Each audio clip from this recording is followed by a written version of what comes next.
पुरी जगन्नाथ मंदिर में हुई यह घटना ने पूरे देश को हैरान कर दिया था।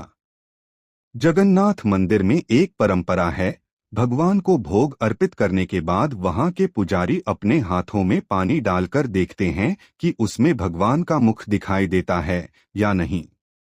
अगर पानी में भगवान जगन्नाथ का चेहरा दिख जाए तो इसका अर्थ होता है कि भगवान ने उस भोग को स्वीकार कर लिया है।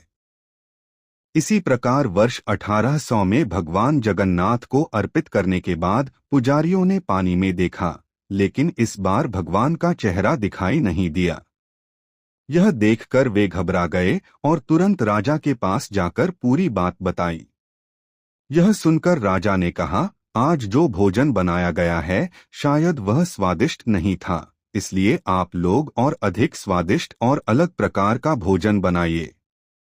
राजा के आदेश पर फिर से कई प्रकार के व्यंजन तैयार किए गए और भगवान को चढ़ाए गए, लेकिन फिर भी पानी में भगवान का चेहरा दिखाई नहीं दिया।